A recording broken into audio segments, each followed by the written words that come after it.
Hi, Canada!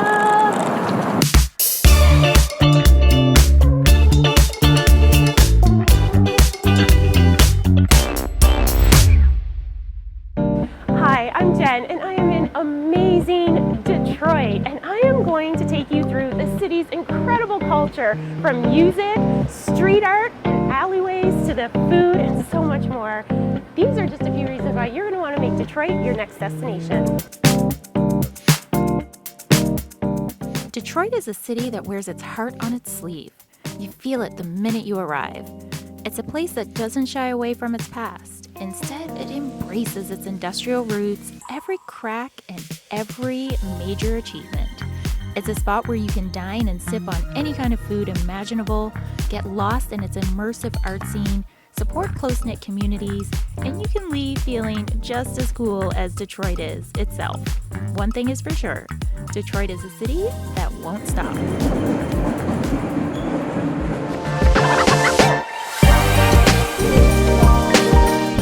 Let's kick off Detroit by exploring that art scene. First up, Rebel Nell. It was founded by Amy Peterson in 2013.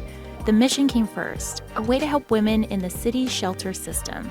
And then came the actual product, jewelry made from fallen graffiti art, all handcrafted by local women looking for a new start on life. So I'm Amy Peterson. I am the co-founder and CEO of Rebel Nell, which is based here in Detroit, Michigan. We're a social enterprise that provides employment for women who are transitioning out of shelter living, and we make unique, one-of-a-kind jewelry out of repurposed material like fallen graffiti. Shinola's flagship store is built in an old General Motors building. The concrete floor and beams are original, showing the city's past and present with Shinola's current Made in Detroit collection.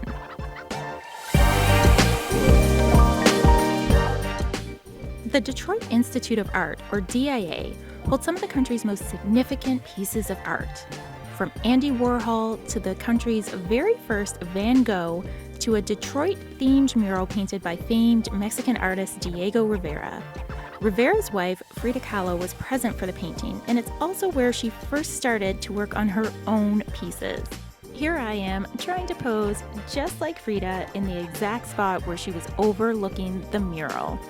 Something tells me I should probably not quit my day job and that I'm not quite as talented as Frida Kahlo.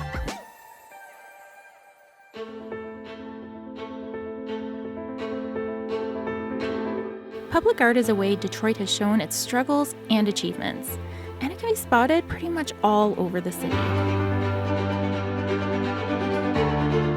Claude Molinari, President and CEO of Visit Detroit and the Detroit Sports Commission, and we're in the Belt, which is an alley that's been completely transformed into like a nightclub slash restaurant slash speakeasy slash art museum. I mean, it's all kinds of stuff, and this is a great place to hang out. And again, tonight this alleyway will be jumping with people from all over Southeast Michigan. There's a feeling about this place. It's got a certain, like you said, vibe. There's just a feeling like when you're in Detroit, you're feeling something. It's the music, it's the culture, it's the spirit of the people, and it's like a we've been knocked down, but we can't be stopped. And there's a one of those nothing can stop Detroit type of feelings here, and we're really excited about that. But even though there's a t-shirt with Detroit versus everybody, it's not Detroit versus everybody, it's Detroit with everybody. We want everybody to feel the spirit, and everybody is welcome to come here. So I've been told that if you're in Detroit on a weekend, an absolute must is going to the Eastern Market. So let's check it out.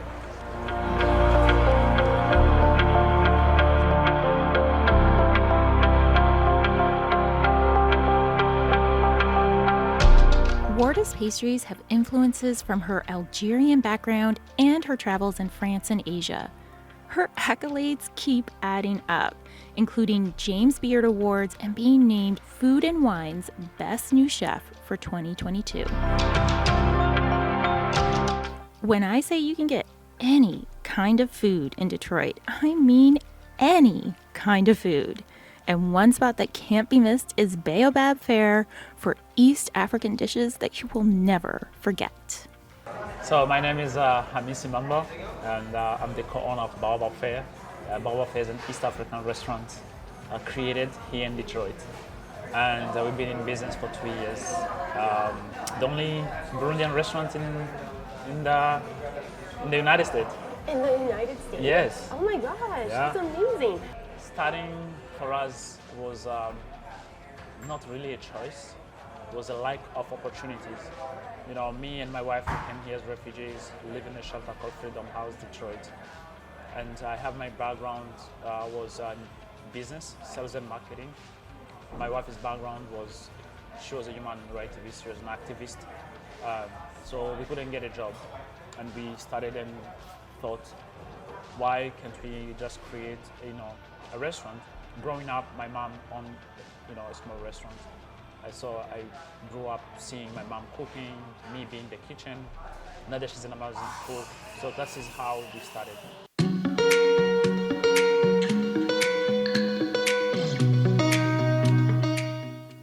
Detroit isn't short on cool hotels and even cooler restaurants.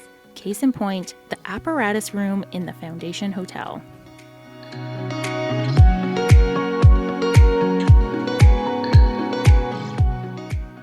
Continuing our food tour, we land at Saffron de Trois. Moroccan food is the theme here, but Chef Omar is also known to make the best chicken and fish sandwiches in town. My name is Omar Anani. I'm the chef owner of Saffron de Trois here in Detroit, and we're a modern Moroccan bistro. So I'm a French-trained chef, and I originally wanted to do the food of my people, and if I was to do Palestinian food, it wouldn't be about the food or the culture, it'd be about the politics and the religion and all this other stuff.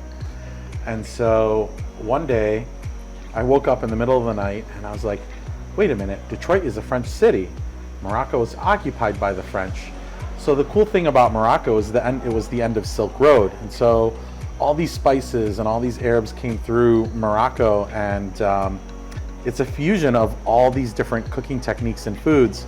And it's hilarious that most Moroccan food, if you change one ingredient or you change one technique, it's blasphemous. This is not Moroccan food, right? And it's so cool. Like, you'll have Moroccans that come here to eat, and they'll take a bite and they'll go, what is this? It's Moroccan. I know Moroccan food. I'm Moroccan, but this isn't something that I grew up with. What is it? And so it's taking the flavors of Morocco and enhancing them and transforming them into an experience. That's what the restaurant's all about. Every dish in the restaurant has a story behind it, and that's the most important piece of when we go out to eat. Highlands Detroit is located on the 71st floor of the Renaissance Center, giving some of the best views not only of Detroit, but also Canada across the river. It's the perfect spot to start your Detroit cocktail experience, and don't forget to eat at the restaurant too. So my name is Kyle Spina. I am the executive chef here at Highlands Detroit. I work underneath our chef owner, James Beard Award winner, Chef Sean McLean. We are on the 71st floor of the Detroit Renaissance Center. So great view, fantastic, beautiful space we have in the restaurant. But the best thing is that people can come up here for the view, but then they also get to have your incredible food. That is true, yeah. Can you tell me a little bit about what's on the menu and what people can expect when they come here? Yeah, so we really try to make sure that the menu is approachable for any guest, anybody. They don't have to feel intimidated or alienated, I guess, by a high-end restaurant. And from the view on the 71st floor all the way to the neighborhoods, there's a non-stop selection of cool bars to visit.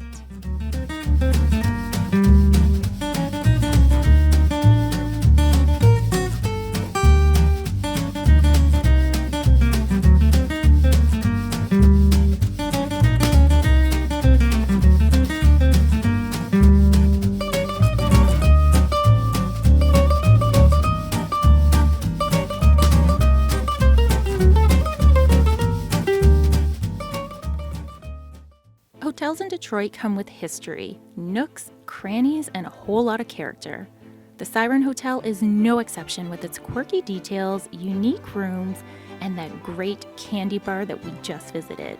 But it also has an amazing location and views that can't be beat.